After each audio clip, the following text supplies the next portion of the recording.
அன்பு நண்பர்களுக்கு வணக்கம். ஜாசபீடியா சேனலுக்கு உங்களை அன்புடன் வரவேற்கின்றேன்.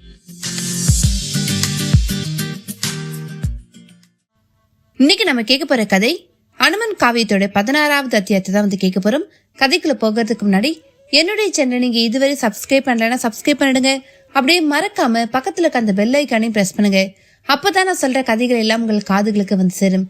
சரி, வாங்க நாம கதைக்குள்ள போகலாம். அத்தியாயம் 16. அனுமனின் கதைக்குள் அவனை இறைவனாக போகும் இறைவர்கள் இருவர் நுழையும் மிக முக்கிய கட்டம் இது. அனுமனை நினைக்கும் பொழுது அவனையும் மிஞ்சு கொண்டு நம்முள் தோன்றும் ஒரு மந்திர சொல் ராமநாமம் ஆகும். ராமா என்றிட துன்பங்கள் அகலும், ராமா என்றிட இன்பங்கள் பெருகும், ராமா என்றிட பாவங்கள் பொசுங்கும், ராமா என்றிட புண்ணியம் சேரும். மந்திர சொற்களிலே தனிப்பெரும் சக்தி வாய்ந்த ஒரு சொல் இது. நாராயணா எனும் சொல்லின் 2ஆம் எழுத்தும் நமச்சிவாய எனும் சொல்லில் உள்ள 2ஆம் எழுத்தும் சேர்ந்து உருவானதே ராமா என்கிற சொல் என்பார்கள். கைலையில் பார்வதி தேவி ஒரு நாள் பரமனிடம், உலகில் உள்ளோரை உய்விக்கும் மந்திர சொல் எது சுவாமி? அது தங்கள் நாமமா என்று கேட்டபொழுது, எனது நாமம் அழிக்க வேண்டியதெல்லாம் அழிப்பதாகும், ராம நாமமே கொடுத்து காப்பாற்றும் என்றாராம். அப்படிப்பட்ட நாமமுடைய இந்த ராமதேவனை லட்சுமணனுடன் ரிஷிமுக பர்வதம் நோக்கி வந்தபடி இருக்கிறான். முகத்திலேயே துக்கரேகைகள். இறைவனுக்கே கவலையா என்று கேட்டுவிடக்கூடாது.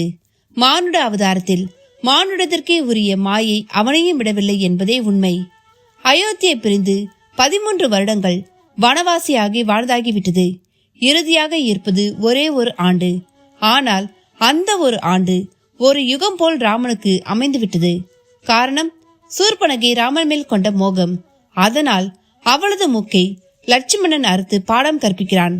சூர்பனகை தன் சகோதரன் ராவணனிடம் சென்று கண்ணீர் உகுக்கிறாள். ராவணன் ஆர்த்தெழுந்து வந்து சீதையை பஞ்சவடியில் பார்த்து மயங்கி போகிறான். பின் அவளை மாயமாக கடத்தியும் போய்விடுகிறான். சீதையதை கடத்தியது ராவணன் தான் என்பது கூட தெரியாத நிலையில் அவர்கள் இருவரும் தேடிக்கொண்டு வருகின்றனர். ரிஷிமுக பர்வதத்துக்கு முன்பாக இருக்கிறது கிரஞ்சவனம். ரிஷிமுக பர்வதத்துக்கு பல பெருமைகள் இருப்பது போல் கிரஞ்சவனமும் அநேக சிறப்புகளை உடையது. ஆனால் அதெல்லாம் சில காலங்களுக்கு முன்பு. இப்பொழுது அது ஒரு மாயாவனம். அந்த வனத்தை எண்ணி பார்க்கவே முனிவர்கள் முதல் ரிஷிகள் வரை அஞ்சினர். அவர்கள் மட்டுமா, விலங்கினங்கள் கூட அந்த வனத்துக்குள் நடமாட அஞ்சியதுதான் ஆச்சரியம். 5 அறிவு படுத்த விலங்கினங்களுக்கே ஒரு வகை அச்சம் ஏற்பட்டதற்கு ஒரு பெரிய காரணமும் இருந்தது. அந்த காரணம் அறியாத நிலையில் முகத்தில் கவலை ரேகைகளோடு, பார்வையில் ஒரு திராவலோடு, கையில் கோதண்டமும் பின்முதுகில் அம்பரா தூணியுமாக ராம லட்சுமணர்கள் அந்த மாயாவனத்தில் காலை வைத்த பொழுது அவர்கள் கண் எதிரில் ஒரு அதிசயம் நடக்க தொடங்கியது. விலங்குகளிலேயே பெரியது யானை. அப்படிப்பட்ட யானை மடு ஒன்றில் நீர் அருந்தியபடி இருக்க, எங்கிருந்தோ வெகு நீளமாகவும் யானையை விட பெரிதாகவும் இருந்த ஒரு கரம் ஒன்று அப்படியே அந்த யானையை பிடித்து இழுத்துக்கொண்டது. அந்த கணம், அந்த ஒரு காட்சியை ராம லட்சுமணர்களுக்கு அந்த வனம் ஒரு மாயாவனம் என்பதையும் அங்கே எச்சரிக்கையோடு நடந்து கொள்ள வேண்டும் என்பதையும் உணர்த்திவிட்டது. கிரஞ்சவனத்துக்கு வெளியே ஓரிடத்தில் முனிவர் ஒருவர் தவத்தில் இருக்க அவர் மேல் புற்று முளைத்து விட்டிருந்தது. அந்த புற்றை சுற்றி ஆள் உயரத்திற்கு அக்னி வளையம் ஒன்றும் அணையாமல் எரிந்தபடியே இருந்தது. ராம லட்சுமணர்கள் இருவரும் அந்த காட்சியை கண்டனர். அண்ணா, இது அபாயமான வனம் போல் தெரிகிறது. மாயக்கரம் ஒன்று ஒரு யானையை பற்றி தூக்கி செல்கிறது என்றால் அதன் பின்னால் ஏதோ இருக்கிறது. அத்துடன் அதோ பாருங்கள், ஒரு தவசியானவர் அக்னி வளையத்துக்குள் தவம் புரிவதை. வாருங்கள், அவரிடம் சென்று இங்கு நாம் பார்த்த காட்சி குறித்து விளக்கம் கேட்போம் என்றான். இருவரும் அந்த அக்னி வளையம் அருகில் சென்று நின்றனர். முனிவரோ அயராத தவத்தில் மூழ்கியிருந்தார். தவத்தை கலைப்பதோ பெரும்பாவம். எனவே ராமன் தயங்கினான். லட்சுமணனையும் தடுத்தான். லட்சுமணா, செயலில் பெருஞ்செயல் தவமேற்றுதல். தவத்தை எதன் பொருட்டும் கலைத்தல் கூடாது, அது பெரும் பாவம் என்றான். ராமன் பேசியது அந்த முனிவரின் காதுகளில் விழுந்து விட்டதோ என்னவோ. அவரது விழிகள் மலர்ந்தன. ராம லட்சுமணர்களை பார்த்தவருக்கு ஞான திருஷ்டி உடனே தன் கடமையை செய்ய தொடங்கியது. எதிரில் நிற்பவர்கள் ராம லட்சுமணர்கள். அநேக நற்காரியங்களின் பொருட்டு இஷ்வாகு குலத்தில் அவதரித்திருக்கும் ஸ்ரீமன் நாராயணன் அவதாரமே ராமன். ஆதிசேஷனே லட்சுமணன் என்பது வரை உணர்ந்து கொண்டவர். இருவரையும் பார்த்து ஆசீர்வதித்தவராக, தேஜஸ் பொருந்திய தசரத புத்திரர்களே, உங்கள் வரவு நல்வரவாகுக. இது கிரஞ்சவனம். நீங்கள் கண்ட மாயக்கரமானது அரக்கன் கபந்தனின் கரமாகும். கபந்தன் என்றால் தலையில்லாத முண்டம் போன்றவன் என்பதாகும். ஒரு கந்தர்வன் தான் சாபத்தால் இப்படி ஆகிவிட்டான். இந்திரனின் வஜ்ராயுதத்தால் தாக்கப்பட்ட அந்த கந்தர்வனின் சிரசு வயிற்றுக்குள் அமுங்கிவிட்டது. கைகளும் கால்களும் மட்டும் செயல்பட வயிறே வாயாகிவிட்டது. தலையில்லாத கோரமான முண்டமாக எப்படி காலம் தள்ளுவது?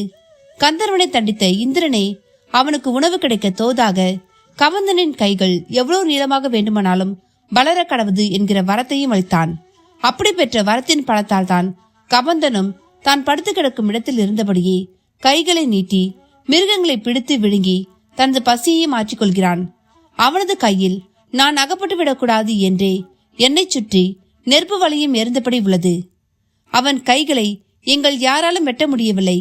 உங்களை பார்த்தால் மகா வீரர்களாக மட்டுமல்ல, மகா சிரேஷ்டர்களாகவும் தெரிகிறது. உங்களால் இந்த கபந்தனின் கைகள் இரண்டையும் வெட்ட முடியுமா என்று கேட்டார்.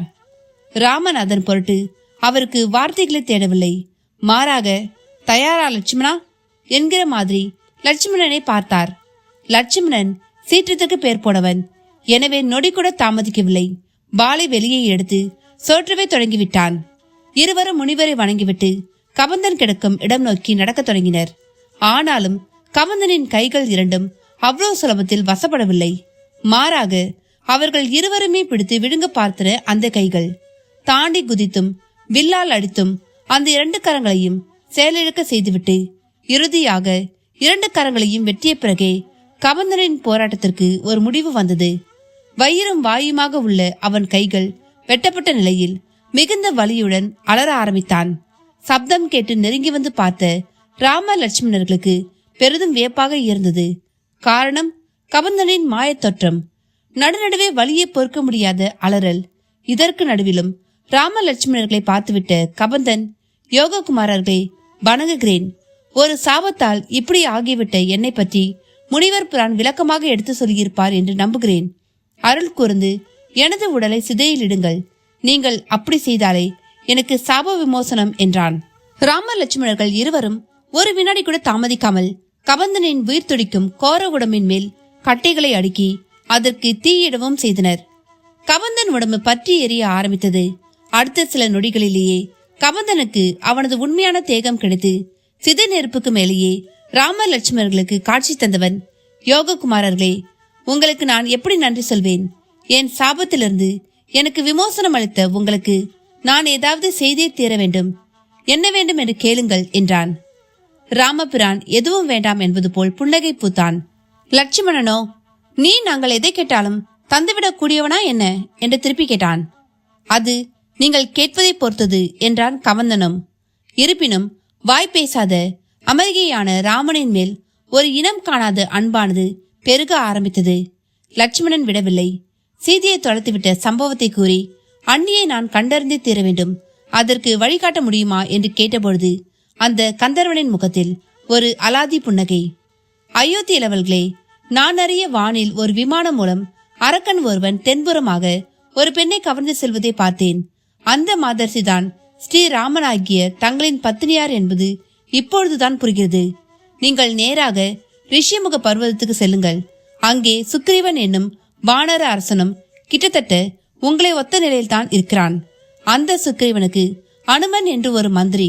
அவனை நீங்கள் சந்திப்பீர்கள். அதன் பின் ஆரம்பமாகும் அற்புதங்கள் என்றபடியே மறைந்தான். அடுத்த நொடியே, அனுமனா? யார் அந்த வானரன் என்கிற கேள்வி லட்சுமணனிடம். என்ன நண்பர்களை, கதையை கேட்டீங்களா? இந்த கதையோட தொடர்ச்சி உங்களுக்கு அடுத்த பாகமா வரும். அதுவரை இந்த கதையை கேட்டுட்டு உங்களுடைய கருத்துக்களை பதிவிடுங்க. லைக் பண்ணுங்க, உங்க நண்பர்களுக்கும் ஷேர் பண்ணுங்க. நன்றி, வணக்கம்.